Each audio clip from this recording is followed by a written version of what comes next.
Welcome back to Epic Fashion. For today's video, I'm dressing up as mythical creatures that I have put into my bestiary. I've talked about this in a couple videos ago. That's basically when I thought of this idea. I'm like, oh my gosh, that'd be awesome. So I've just started. These are all the pages. I'm only doing 5 of them today. I will get to all of them. I'm just going to start off with the first 5. So the first one, banshee. I will tell you what each one is. I will change into it, and then I will read you the page. I'll put up a picture, don't worry about that. So, banshee. Banshee. I wanted to do a white dress, but I don't really have a white dress. I do have one, but it is not banshee-esque. Whatever. Banshee. Supernatural being in Irish and other Celtic folklore, whose mournful keening or wailing, screaming or lamentation at night was believed to foretell the death of a member of the family of the person who heard the spirit. Sorry, it's kind of hard to read because I got like the blood spots on there. This book is more of aesthetic than actual information. Oh, and I got this information just like basic search on Google. Sometimes I like had to like dive deep into things to get information because sometimes it's hard to get information on some of these.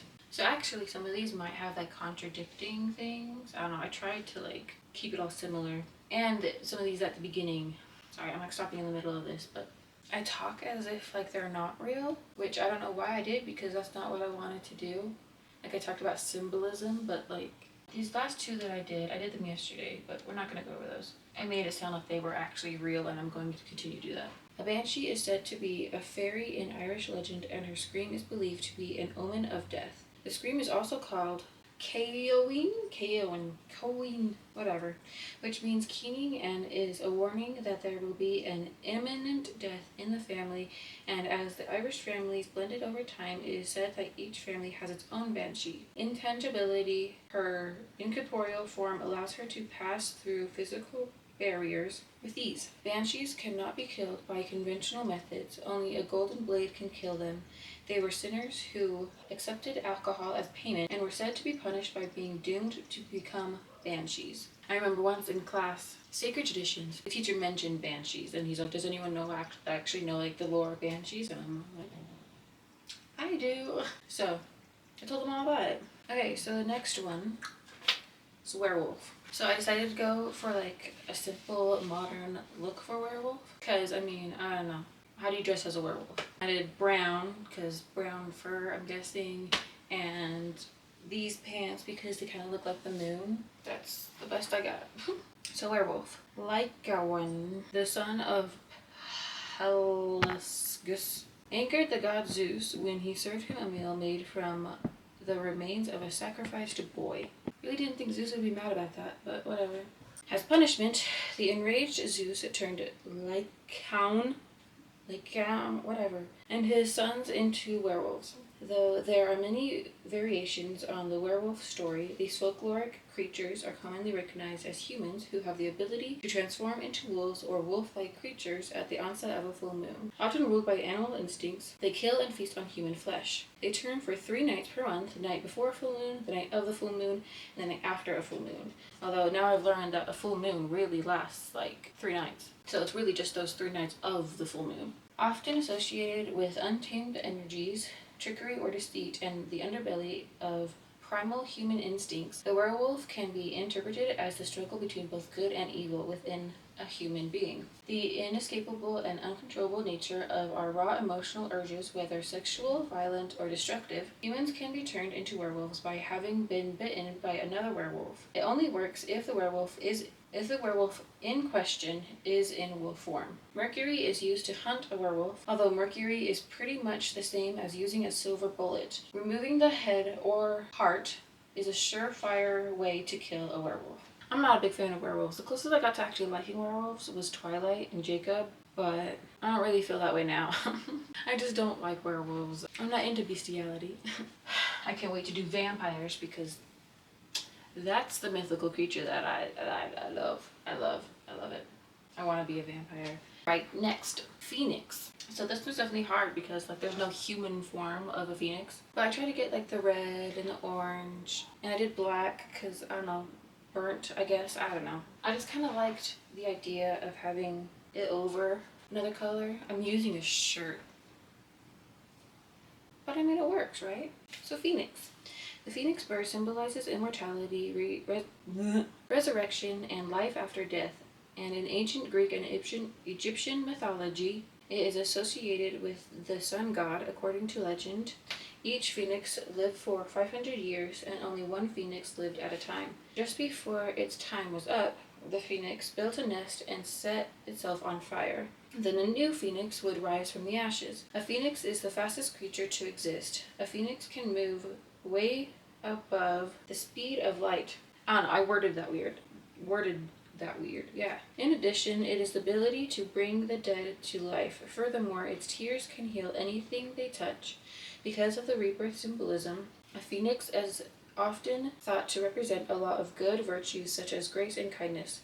Others feel that each part of the bird symbolizes a different attribute. The body symbolizes kindness, the wings prosperity, and head reliability. The evil phoenix is one of the most gifted spirits which evil spirit masters could possess. Evil spirit masters? That sounds like a great job. Its appearance is like a purple-black phoenix, radiating evilness. The evil phoenix devoured the spirits of other spirit masters, similar to its own, to improve. I'm trying to keep all of these monsters like evil monsters, so I think that's why I wrote about the evil phoenix, because phoenixes aren't inherently evil or monsters, they're actually good. The next one is siren. So siren, definitely tried to go for like a swimsuit vibe, because water mermaids, they're basically evil mermaids. Unless you already think mermaids are evil, but I don't. In Greek mythology, sirens are human-like beings with alluring voices. They appear in a scene in the Odyssey in which Odysseus saves his crew's lives. Sorry, I'm not good at reading out loud. I just say words. Roman poets place them on some small islands called Sirenum, Scopuli. They were fabled to have lived on an island and to have lured sailors to their deaths in dangerous craters with their irresistible song, Waters. I also didn't try very hard on like my writing skills because, like, again, it was just supposed to look like aesthetically pleasing. It was prophesied that if any human heard their voices and survived, they would die. When I read that, I'm like, what? If they survive and they die? I'm guessing like later on. Like they met the siren, encountered them, become infected, and then later die. One could argue that sirens are not evil, that they are simply biologically programmed to kill, similar to animals who kill other animals or humans. I don't know. I kind of feel like they're evil. Sirens feed on fish and humans and are capable of swallowing large pieces of prey in one go. Jesus. The only way to kill a siren is to stab it with a bronze dagger dipped into the blood of someone who it has infected. The death of a siren releases its victims from its hold. Oh, so you're not infected anymore. Abilities are superhuman strength, speed, durability, enhanced senses, hydrokinesis, and water breathing. Water breathing, obviously. So, I mean, I don't know. I feel like these colors are a little light for an evil being, but I don't know. Maybe that's the part of the allure. Like, look, I'm white, I'm trustworthy. I'm white, I'm trustworthy.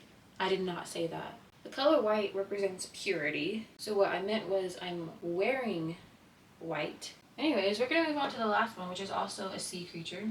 A kraken. So this one was also difficult because it's not a humanoid being. Kind of like, this is like representative of tentacles, which also this skirt is. This wrap. I don't know. I'm trying here. Kraken. Originating in Scandinavian folklore, the kraken is usually depicted as an aggressive cephalopod-like creature capable of destroying entire ships and dragging sailors to their doom. These huge multi-armed creatures, creatures would attack ships by wrapping their arms around their hulls to capsize them, and sometimes by thrusting their tentacles down with so much velocity as to snap large ships in half. Such attacks would often result in the crew drowning or being eaten by the monster. These massive creatures resemble smaller squid species have been known to exceed 40 to 50 feet in length, sometimes maybe more. Some stories say that unlucky sailors would mistake the beast for an island. The kraken doesn't boast any supernatural abilities. Boast? I didn't think he talked. Legend says that the sea monster enjoys solitude and resides deep on the ocean floor. It uses tentacles to stay tethered to the bottom and hunts for food.